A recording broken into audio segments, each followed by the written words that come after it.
नमस्कार,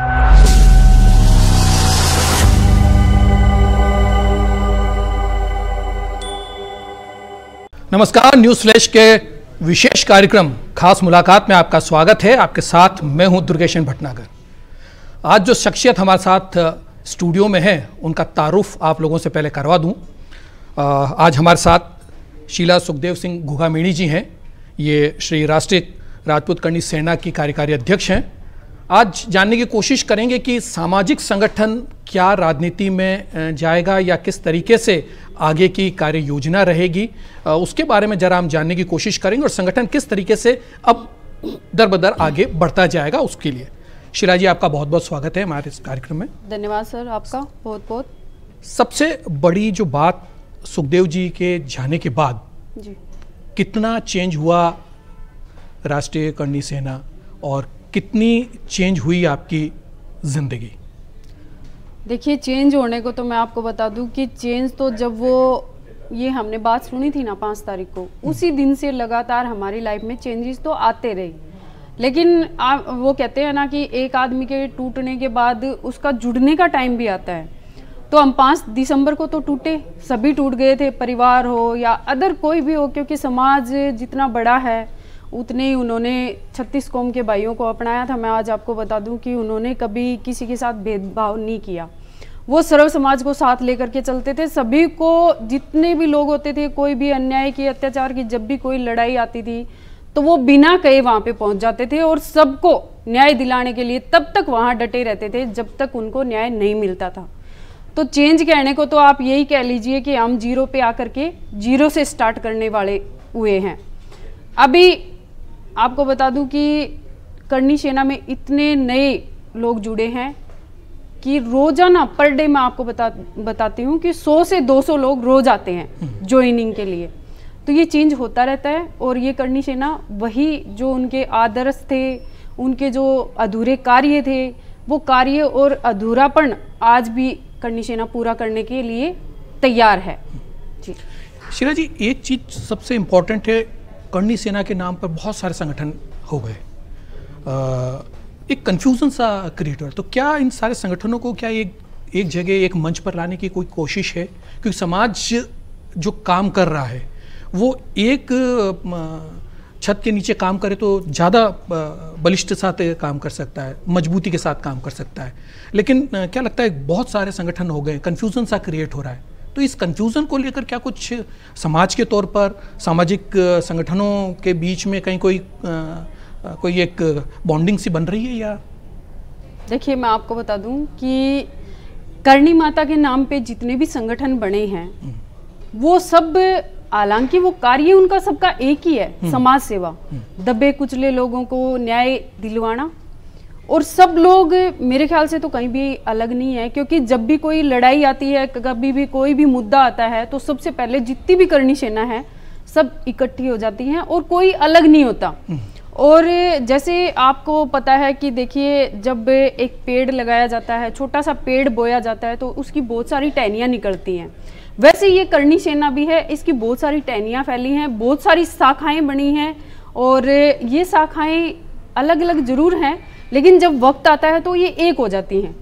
चाहे वो कोई अन्याय की लड़ाई हो या फिर किसी भी दबे कुचले समाज के साथ खड़ा होना हो, तो ये मैं ये नहीं कहूँगी कि करणी सेनाएं अलग हैं, क्योंकि करणी सेनाएं एक हैं, क्योंकि जब ज़रूरत होती है तब एक हो जाते हैं। तो इसका मतलब ये अलग नहीं है। जी शीला जी, एक सबसे बड़ी जो बात है, हमारे दर्शक भी वो जानना चाहेंगे। देखिए, राजपूत समाज में जिस तरीके का ताना बाना सामाजिक तौर पर है, वहाँ पर महिलाओं को इतना सामने इस तरीके से आना और बड़ा मुश्किल है। तो क्या मुश्किलों का सामना करना पड़ा? क्योंकि एक संगठन जो कि सुखदेव सिंह जी ने अपने खून पसीने की जो या उससे उसको बनाया, इतना बड़ा किया और पूरे भारत में फैलाने की उनकी कोशिश थी। अब उसको आप संभाल रही हैं, तो एक महिला होने के नाते कितनी परेशानियां आपको आती हैं, या क्या समाज साथ देता है? जो बुजुर्ग लोग हैं, जो पंच पटेल हैं, वो क्या आपको साथ देते हैं? क्योंकि ज़्यादातर हमने देखा है कि राजपूत समाज में जो है वो मेन ओरिएंटेड जो है वो समाज देखा जाता है, महिलाएं इतनी ज़्यादा आगे नहीं आती हैं। तो कुछ परेशानियां आपको इस संगठन को संभालने में? मैं बताऊं आपको कि जो ये समाज आप कह रहे हो कि इस समाज में भाई महिलाओं को आगे नहीं निकलने देते हैं, तो ऐसा कुछ नहीं है। पहले का टाइम अलग था, लेकिन आज का जो टाइम है वो काफ़ी अलग है। लोगों की जो सोच है वो चेंज हो चुकी है। और मैं मेरे घर से बताती हूँ आपको कि मेरे को अगर भाई सुखदेव सिंह जी गोगामेडी अगर आगे नहीं लाते, अगर मुझे कुछ सिखाते नहीं, अगर वो मेरे गुरु नहीं होते, तो शायद ही मैं यहाँ पे बैठ पाती। और रही बात समाज की, तो समाज मुझे बेटी मानता है, बहू मानता है, और वो बेटी और बहू का पूरे ओपन माइंडेड मेरा साथ देते हैं। आज भी कहीं भी प्रोग्राम हो तो आप खुद देख लीजिए मेरे सोशल मीडिया के अकाउंट से उठा करके कि जितने भी प्रोग्राम हुए हैं आज तक, वो बड़े बुजुर्गों ने ही मुझे बुलाया है, उन्होंने ही मुझे स्टेज दिया है, उन्होंने ही मुझे स्पीच देने के लिए बोला है। तो मैं ये नहीं कहूँगी कि समाज महिलाओं के प्रति कोई और व्यवहार है। महिलाओं के प्रति आज जो समाज का व्यवहार है वो 1% भी गलत नहीं है, बहुत बढ़िया है। मैं मेरे परिवार से ही लगाती हूँ कि मेरे परिवार की जो महिलाएं हैं, बुजुर्ग महिलाएं हैं, वो मुझे खुद कहती हैं कि आपको सुखदेव सिंह जी गोगामेडी की तरह देखते हैं, हमारे बेटे की तरह देखते हैं। तो आप ही बताइए, जब मेरी सास मुझे ये बात कहती है कि आप मेरे बेटे के समान हैं, तो मैं ये नहीं कहूँगी कि कहीं भी कोई भी बदलाव है, क्योंकि जो कार्य बेटा करता है वो एक बेटी भी कर सकती है, एक बहू भी कर सकती है। तो अब कोई चेंज नहीं है, नेगेटिविटी नहीं है, अब सब लोगों के अंदर पॉजिटिविटी है, चाहे समाज हो या परिवार हो या भाई बंद, कोई भी। परसेप्शंस जो है वो बदल रहे हैं, बिल्कुल बदल एक परसेप्शन और आप बदलने की कोशिशों में हैं, आप राजनीतिक संगठन की तरफ बढ़ रहे हैं, आप सामाजिक संगठन हैं और सामाजिक संगठन से अब राजनीति की तरफ जा रहे हैं। तो अभी आपने एक जो है वो दिल्ली में भी आपने उतारे हैं, अपने कैंडिडेट्स उतारे और कोशिश की है कि एक बार जाए। तो ये केवल एक कोशिश को तरह से देखें या हम देखें कि ये पहला कदम है राजनीति में बढ़ने का? देखिए, मैं आपको बता दूं कि ये एक सपना है, ये एक कार्य है अधूरा, जो सुखदेव सिंह जी गोगामेडी के द्वारा किया तो गया 2023 में, और वो अधूरा रह गया। भाई किस्मत लगाइए या फिर हमारी कोई भगवान के प्रति कुछ कमी रह गई होगी जो हमें ये दुख दिया, लेकिन ये जो उनके अधूरे कार्य हैं, अधूरे सपने हैं, वो हम पूरा करने की कोशिश कर रहे हैं। अब दिल्ली से आप लगाइए कि दिल्ली में अगर पार्टी को उतारा है तो वो सिर्फ एक बार बीच में आने के लिए, वो पार्टी का अगर प्रचार प्रसार सुखदेव जी नहीं करते, उनका एक ही कहना था कि पार्टी किस लिए बनाई जाती है, पार्टी मैंने इसलिए बनाई है कि जो ये राजनीतिक पार्टी, 2 ही राजनीतिक पार्टी हमारे देश में है, आपने देखा होगा कि 2 के सिवा तीसरी कोई है ही नहीं। ये 2 हमें मौका नहीं देते। कोई भी समाज का भाई है, चाहे सर्व समाज का भाई है, टिकट के लिए लाइनों में लगे रहते हैं, लेकिन टिकट नहीं मिलती। हालांकि वो कार्य खूब करते हैं, पार्टियों के लिए खूब वक्त देते हैं, खूब कार्य करते हैं, लेकिन उनको एंड टाइम पे उनकी टिकट काट दी जाती है। तो सुखदेव सिंह जी गोगामेडी का ये कहना था कि जब भी किसी भी समाज से कोई भी भाई हो, जिसको मौका ये पार्टियां नहीं देंगी, उसको ये राजनीतिक पार्टी जो राष्ट्रीय लोक सेवक पार्टी नाम से बनाई गई है, ये मौका देगी। तो ये एक बीज बोया है। जैसे आपको पता है बीज बोने के बाद धीरे धीरे फल तक पहुंचता है, धीरे धीरे पौधा बनता है, वैसे ये राष्ट्रीय लोक सेवक पार्टी है, ये धीरे धीरे ऊपर भी आएगी, फल भी लगेंगे, और ये जो सामाजिक, जो मेरे भाई राजनीति में आना चाहते हैं, राजनीतिक कार्य करना चाहते हैं, ये उनके लिए बेनिफिट होगा। कैसे देख रही हैं, आपका जो एक्सपीरियंस रहा दिल्ली चुनाव का, कैसे देखा इसको, कैसा लग रहा है आपको, क्या परसेप्शन आपके दिमाग में बन रहा है? देखिए, रिस्पॉन्स अच्छा था जनता का, लेकिन वही बात मैं आपको कह रही हूँ ना कि छोटा, अभी तो एक बीज बोया है, धीरे धीरे पौधा भी बनेगा, फल भी आएंगे और इसमें सक्रिय भी होंगे। लेकिन चुनाव के बाद में जितने भाइयों ने ये ज्वाइन की है राष्ट्रीय लोक सेवक पार्टी, मैं आपको बताऊं कि दिन प्रतिदिन इसका जो मैप है वो बढ़ता जाएगा, लोग इसमें आते जाएंगे, और ये एक दिन जैसे बीजेपी कांग्रेस आई है, वैसे ये पार्टी भी आएगी।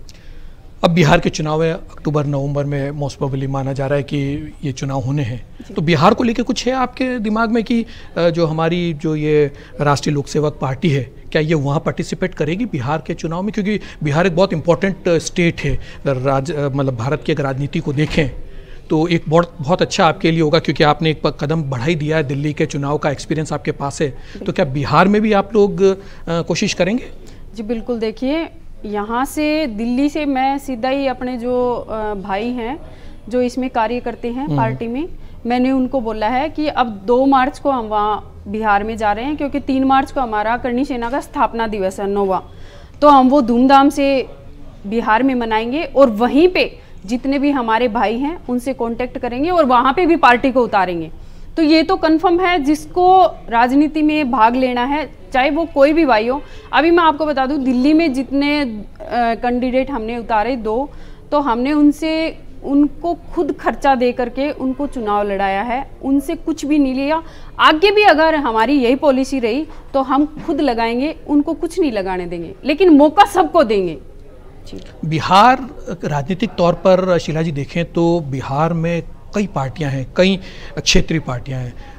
लालू प्रसाद यादव की जनता दल है, तो नीतीश जो हैं वो बीजेपी के साथ में हैं, उनकी एक अलग अपनी पार्टी है। रामनिवास पासवान की जो पार्टी थी वो अभी भी एग्जिस्टिंग है। बीजेपी वहाँ पर है, कांग्रेस वहाँ पर है, आम आदमी पार्टी ने भी जो है वहाँ पर कोशिश की है पिछले चुनाव से। तो क्या लगता है वहाँ पर आप पार्टी जो लेके जा रहे हैं, आप जो अपनी पार्टी के साथ वहाँ उतरने गए, तो नहीं लगता है कि बहुत ज़्यादा प्लेयर्स हो जाएंगे तो जो है बड़ी परेशानी भी ज़्यादा होगी और जो लड़ाई भी है वो बड़ी होगी? तो वहाँ की जनता में आप किस तरीके से उसके लिए कोई रोड मैप अपने दिमाग में कुछ है आपके, या पार्टी के तौर पर कुछ रोड मैप बनाया है? हाँ, मैं वैसे आपको बता दूं कि करणी सेना सुखदेव सिंह गोगामेडी का जब नाम आता है तो ऑटोमेटिक वहाँ पे पॉजिटिविटी हो जाती है। तो मुझे नहीं लगता वहाँ पे हमें कोई जोर आजमाइश वाला काम होगा, क्योंकि बोलते हैं ना कि भीड़ से काम नहीं होता, दिमाग का खेल होता है। चुनाव में जैसे मोदी जी खेलते हैं, कांग्रेस को उनका खेल समझ में नहीं आता, वैसे ही कोई और खेलेगा तो उनको उनका खेल समझ में नहीं आएगा। ये खेल की राजनीति है, जब खेला जाएगा तब देखा जाएगा। लेकिन ये पक्का है कि जब भीड़ होती है तो शेर की संख्या एक ही होती है। तो ये मैं आज भी आपको कह रही हूँ कि जब संख्या गिनने का टाइम आएगा तब हम संख्या को नहीं, हम एक को ही गिनेंगे। चाहे हम एक हों लेकिन लाख के बराबर रहेंगे वहाँ पे। आप महिला हैं, महिलाओं को कितना प्रतिनिधित्व आपकी पार्टी में मिलेगा? कितने कैंडिडेट्स जो हैं वो आप महिलाओं को उतारेंगे? क्योंकि आप महिलाओं की स्थिति से ज़्यादा अच्छी तरीके से वाकिफ़ हैं, तो इस राजनीति में महिलाओं का वैसे भी कम वर्चस्व है, पुरुष वर्चस्व जो है वो ज़्यादा है।